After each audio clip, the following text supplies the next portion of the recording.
Shalom, salam satu tubuh Kristus, saudaraku terkasih dalam Tuhan. Salam Indonesia, aku yang semakin diberkati oleh Tuhan Yesus.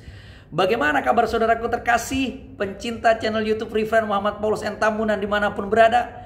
Kiranya semuanya tetap sehat, kuat, baik jasmani dan juga rohani, dan semuanya semakin gigih, semakin giat, dan berani untuk menyaksikan kuasa kasih Tuhan yang begitu dahsyat dan sempurna, dan terus bergerak maju memberitakan Injil kerajaannya.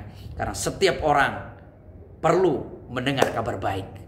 Saudaraku terkasih dalam Tuhan, malam hari ini tiba-tiba Roh Kudus menggerakkan saya untuk menyampaikan pesan firman Tuhan ini. Di saat saya sedang santai, tiba-tiba Roh Kudus berbicara dengan sangat jelas. Sampaikan ini.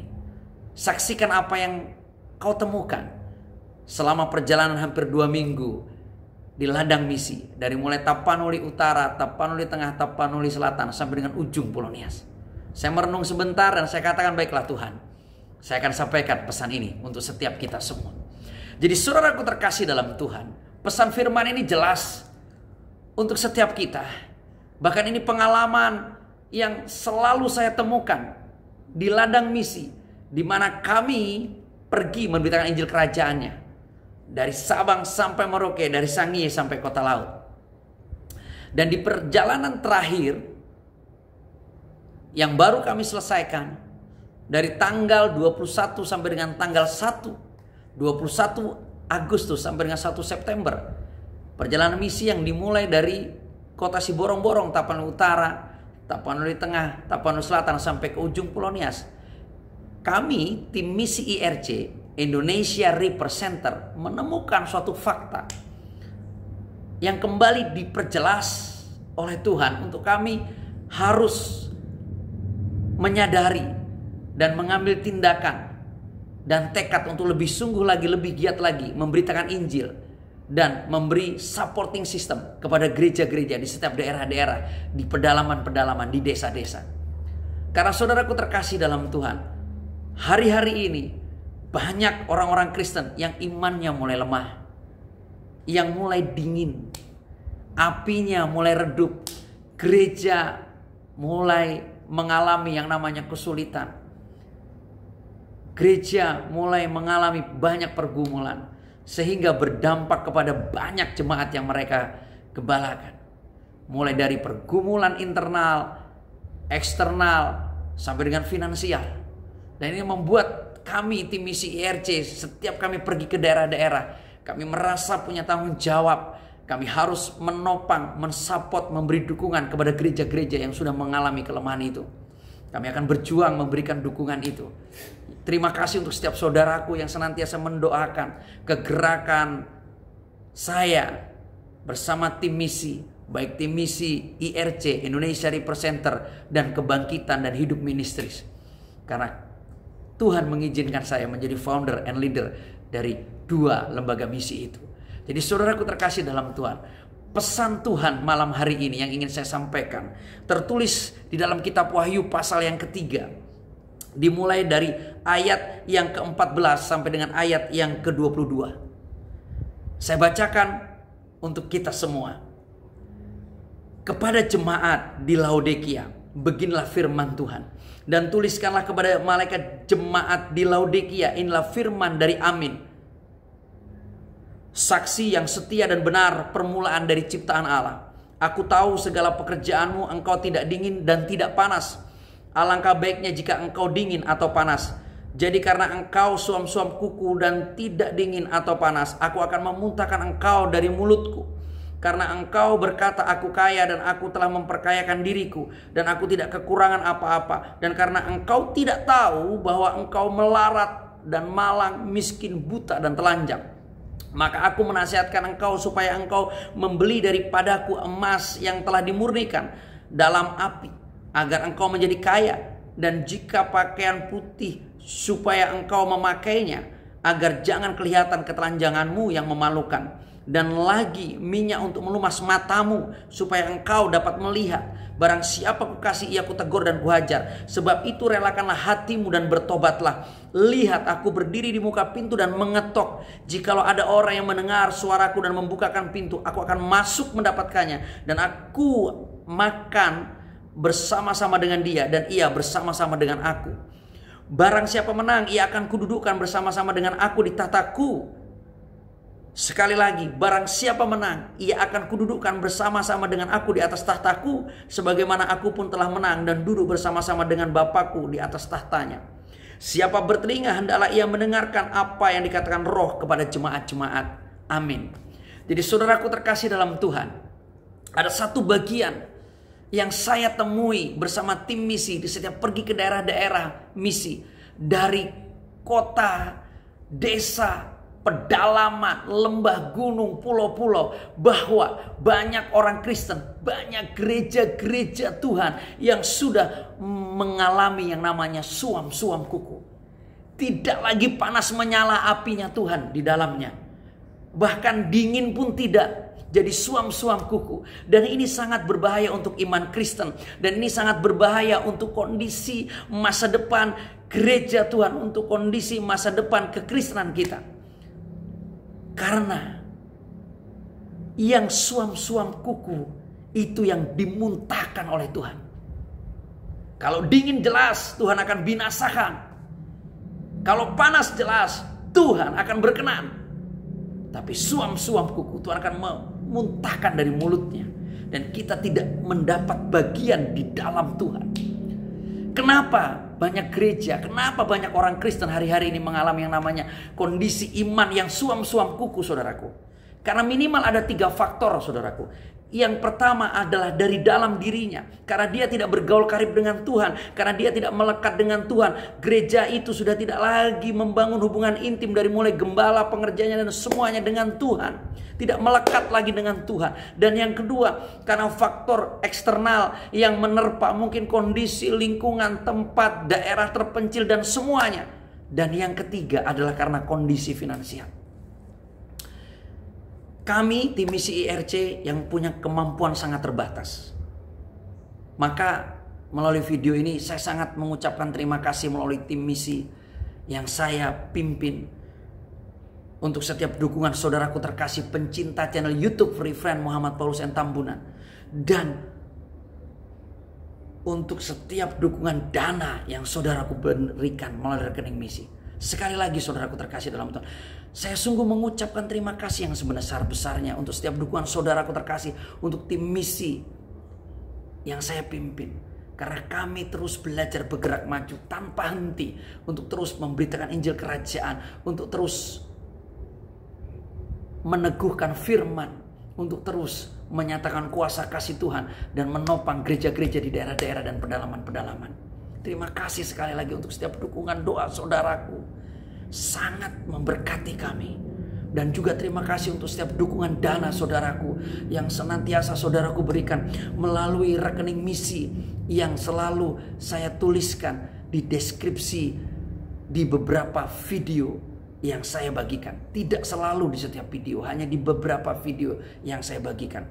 Mulai tanggal 21 Agustus sampai dengan 1 September kita sudah menuju ke Tapanuli Utara, Tapanuli Tengah, Tapanuli Selatan, dan seluruh Nias sampai dengan ujung Nias. Dan saya akan berangkat lagi tanggal 17 September.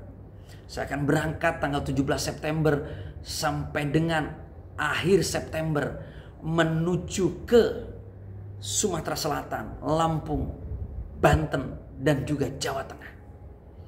Jadi saudaraku terkasih, tanpa dukungan doa dan dana yang saudaraku berikan, kami akan sangat mengalami kesulitan. Tapi karena banyak anak-anak Tuhan yang terpanggil, yang terus mendukung kami sangat terberkati. Jadi saudaraku terkasih dalam Tuhan, sekali lagi yang pertama, pergumulan gereja dan pribadi-pribadi, orang-orang yang percaya adalah dari dalam. Karena di saat kita sudah tidak lagi membangun hubungan intim dengan Tuhan, di saat gereja itu tidak lagi menyalakan api Tuhan di dalam pelayanan penggembalaannya, maka semuanya akan mengalami keredupan. Tidak lagi panas, tapi akan menjadi suam-suam kuku. Dan di saat kita menghadapi gempuran, serangan, keadaan dari luar, kita akan lemah dan kita akhirnya akan mengeluh dan kita akan sangat sulit untuk bangkit dan kita akan mengalami kejatuhan. Dan yang ketiga adalah karena kekurangan finansial. Saudaraku terkasih yang menonton video ini, jika Anda adalah orang-orang yang diberkati, jika Anda adalah orang-orang yang memiliki finansial yang cukup, jika Anda hidup di kota dan berkelimpahan di dalam finansial, harta, Anda punya banyak mobil, Anda punya banyak rumah, bagikanlah untuk gereja-gereja di daerah. Saya menemukan banyak sekali gereja-gereja di daerah, di pedalaman-pedalaman, di desa-desa yang sangat terpencil, kondisinya masih sangat memprihatinkan. Kita tahu bahwa di bangsa ini kita adalah minoritas. Di dalam membangun gereja kita sangat sulit mendapat dukungan dari pemerintah, dari lembaga-lembaga negara. Jujur kita harus fair bahwa di daerah-daerah, di desa-desa, di pelosok-pelosok dalam membangun gereja kita sangat sulit mendapat dukungan dari pemerintah dan lembaga-lembaga negara. Berbeda dengan saudara kita yang mayoritas. Jadi perlu saudara-saudaraku yang ada di kota, di daerah-daerah yang maju, yang makmur, yang punya finansial, yang punya mobil banyak, yang punya usaha bagus, tolong berkatilah saudara-saudaramu yang di daerah. Karena di saat kami masuk ke daerah-daerah, masuk ke pedalaman-pedalaman, masih banyak gereja yang kondisinya sangat memprihatinkan. Dan mereka sangat sulit untuk bertahan. Bagaimana mungkin mereka terus bisa menyala dengan Tuhan kalau keluarga gembala pun harus bekerja mati-matian untuk bertahan hidup, untuk bertahan dalam pelayanan. Mereka tidak punya usaha, ya. Mereka tidak punya kebun, mereka tidak punya ladang. Mereka perlu dukungan daripada kita. Jadi saudaraku terkasih dalam Tuhan, 3 kondisi yang saya sebutkan tadi, yaitu yang pertama adalah ketidakintiman kita dengan Tuhan. Dan yang kedua karena serangan-serangan dari luar dan kondisi finansial dan segala tipu daya dunia akan membuat kita kehilangan apinya Tuhan. Dan kita akan mulai redup dan akan menjadi suam-suam kuku, tidak dingin, dan kita akan dimuntahkan dan menjadi binasa oleh Tuhan. Ditolak, rejected oleh Tuhan. Jadi saudaraku terkasih dalam Tuhan, jangan pernah kita merasa menjadi orang yang kaya, orang yang cerdas, orang yang pandai, orang yang merasa mampu, orang yang memiliki segala hikmat dan pengertian. Jangan. Karena ayat 17 dikatakan, karena engkau berkata aku kaya dan aku telah memperkayakan diriku dan aku tidak kekurangan apa-apa. Dan karena engkau tidak tahu bahwa engkau melarat dan malang, miskin, buta dan telanjang, maka aku menasihatkan engkau supaya engkau membeli daripadaku emas yang telah dimurnikan dalam api, agar engkau menjadi kaya, dan juga pakaian putih supaya engkau memakainya, agar jangan kelihatan ketelanjanganmu yang memalukan, dan lagi minyak untuk memas matamu supaya engkau dapat melihat segala sesuatu yang roh yang daripada Tuhan. Jadi saudaraku terkasih dalam Tuhan, jangan pernah merasa kita kaya, kita tetap punya api yang menyala, kita mampu. Jangan pernah. Kita harus terus melekat dengan Tuhan. Kita harus terus nempel dengan sumber nyala api itu, sehingga di saat rohnya dinyalakan dalam hidup kita, maka kita akan terus menyala, terus menyala, terus menyala, dan kita mampu melayani Tuhan, memberitakan Injil Kerajaan, mengemban amanat agung sampai garis akhir. Jangan pernah merasa, karena sesungguhnya kita melarat, kita miskin, kita telanjang, kita buta, kita malang, kalau kita jauh daripada Tuhan dan kita tidak terhubung kembali kepada sumber nyala api itu untuk menghidupkan roh Tuhan dalam hidup kita. Jadi ayat 19, barang siapa yang kukasihi aku tegur dan kuhajar, sebab itu relakanlah hatimu dan bertobatlah. Kalau firman ini menjadi peringatan buat saudaraku, kalau firman ini menjadi suatu teguran buat saudaraku, relakan hatimu dan bertobatlah. Yuk kembali kepada Tuhan, nempel kepada Tuhan. Karena Dia sudah berdiri di muka pintu dan mengetuk. Jika ada orang yang mendengar suaraku dan membukakan pintu, aku akan masuk mendapatkan dan aku akan makan bersama-sama dengan dia dan ia bersama-sama dengan aku. Dengar firman ini, ambil keputusan untuk kembali dengan Tuhan. Buka pintu hatimu, buka hatimu, terima roh Tuhan, nempel dengan Tuhan dan kembali menyala dengan Tuhan. Manunggaling Gusti itu perlu sekali. Maka dikatakan 21-22, barang siapa menang ia akan kedudukan bersama-sama dengan aku di atas tahtaku, sebagaimana aku pun telah menang dan duduk bersama-sama dengan Bapakku di atas tahtanya.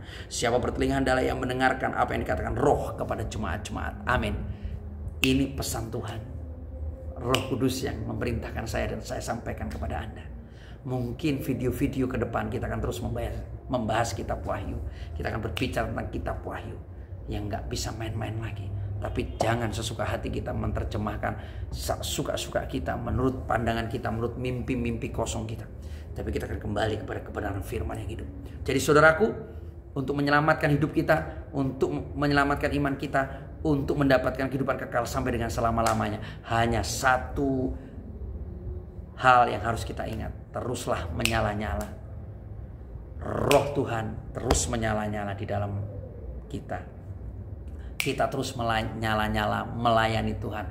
Kita terus menyala-nyala memberitakan Injil Kerajaan. Kita terus menyala-nyala menyaksikan kuasa kasih Tuhan. Jangan pernah berhenti sehingga kita menjadi suam-suam kuku, karena kita akan dimuntahkan. Salam kemenangan, salam satu tubuh Kristus. Tuhan Yesus memberkati. Shalom.